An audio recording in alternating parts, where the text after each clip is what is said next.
আমিও ক্লাস ওয়ানের অঙ্ক করে মাকে বলেছিলাম, আমি যে অঙ্কগুলো পারলাম, যা কঠিন কঠিন, বাড়ির কেউ পারবে না।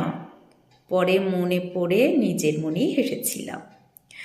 কিন্তু এমন ভাবনার মানুষ যে প্রাপ্তবয়স্কদের মধ্যে আছে সেটা আমার জানা ছিল না। কদিন আগে দুটো বাচ্চার মাকে দেখলাম স্কুলের সামনে গল্প করছে। কে বলবে ওদের বাচ্চারা 1 বা 2-তে পড়ে? ভাবভঙ্গি দেখে মনে হচ্ছিল বাচ্চা যেন নিট এক্সামে বসবে। ওরে বাপরে, তাদের অ্যাটিটিউড! অন্য একটি বাচ্চার মাকে দুজনে মিলে জ্ঞান দিচ্ছিল, তোমার ছেলে তো ম্যাথে 20-র মধ্যে 18 পেয়ে গেছে, তুমি সেটা নিয়ে কিছু ভেবেছ? অ্যাবাকাসে ভর্তি করে দাও। আর একজন দুশ্চিন্তাগ্রস্ত মুখ নিয়ে বলল, আমার ছেলে এবারে কি করবে কে জানে। আমি তো বলেই দিয়েছি, কোনো সাবজেক্টে যদি হাফ নম্বরও কাটে, দেখিস কি হয়। সত্যি বলতে কি, তুমি যে রাতে কি করে ঘুমাও কে জানে। আমার চিন্তা হয় যে অরিশ 2 নম্বর কম পেল কি করে। আমার তো শুনে মনে হচ্ছিল চন্দ্রযান কি আদৌ ল্যান্ড করতে পারবের মতো গুরুতর বিষয় নিয়ে আলোচনা চলছে। 20-তে 18 পাওয়া ছেলের মায়ের কথা বলার অধিকার ছিনিয়ে নিয়ে বাকি দুজন বলতে শুরু করলেন, আসলে আমি দিনরাত এক করে খাটি ওর পিছনে। লাস্ট কবে যে সিনেমা দেখেছি ভুলেই গেছি। ওর বাবা বলে, তুমি পাগল হয়ে যাবে।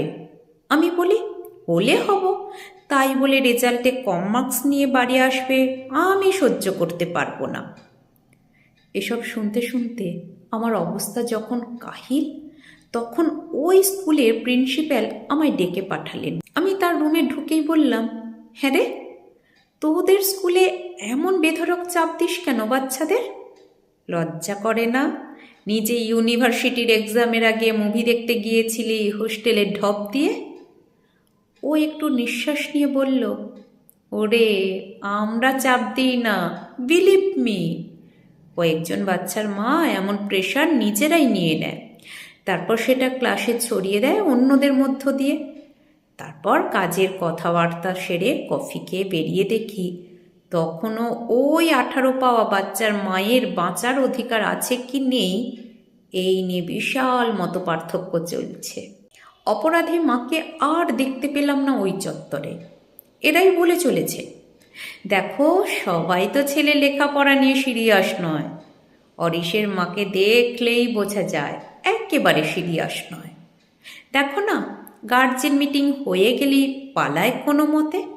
সময় দিতে হয় ছেলেকে।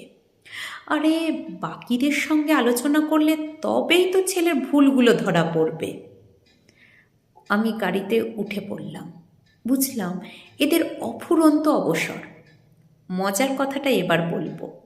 গতকাল এক ভদ্রমহিলাকে খুব চেনা চেনা লাগছিল চোখের ডাক্তার দেখাতে গিয়ে। কোথায় দেখেছি মনে করার চেষ্টা চালাচ্ছিলাম। আচমকা মনে পড়ে যেতেই বললাম, কিছু যদি না মনে করেন, আপনার ছেলের নাম কি অরিশ? ভদ্রমহিলা চমকে উঠে বললেন, আপনি কি করে জানলেন? আমি অরিশের স্কুলের নাম বললাম। ওই স্কুলের প্রিন্সিপাল আমার জিগরি দোস্ত, তাই একটা প্রয়োজনে গিয়ে আপনাকে দেখেছিলাম। ডক্টর বেশ ভালো করে আমার চোখটা পরীক্ষা করে বললেন, এক্ষুনি পাওয়ার দিচ্ছি না, তবে একটু বেশি ট্রেস পড়ে আপনার চোখে। অরিশের মা একজন আই স্পেশালিস্ট, তারপরেও ছেলের অঙ্কে 20-তে 18 পাওয়া নিয়ে ভাবনা নেই। এটা জেনে নিজের মনেই হাসি পেল। জীবনটা অনেক বড়, এটা মুখে বললেও অনেকেই মানতে চায় না। তাই 1-2 এর বাচ্চাদের এক্সামের নম্বর নিয়ে মারামারি করে যাচ্ছে মানুষ। মা মানে 24 ঘন্টার সন্তানকে দেওয়ার মতো সময় অনেকেরই থাকে না, কিচ্ছু করার নেই। আমি নিজের নেশা পেশা সামলে আমার সন্তানকেও এত সময় দিতে পারি না। খেয়াল রাখি অবশ্যই, কিন্তু নিজের সবটা দিতে অক্ষম। কিচ্ছু করার নেই। সকলের জীবন একই নিয়মে বাঁধা হয় না, তাই মা হয়তো সময় দেয় না বলে ব্যঙ্গ করারও কিচ্ছু নেই। আর সময় দিলেই যে প্রত্যেকে ফার্স্ট হবে এমনও তো নয়। চেষ্টা করতে হবে ঠিকই, কিন্তু পাগলামি করতে আবার সবাই পারে না। ওই যে বললাম, সকলের ভাবনার ঘড়ি একই গতে বাঁধা থাকে না।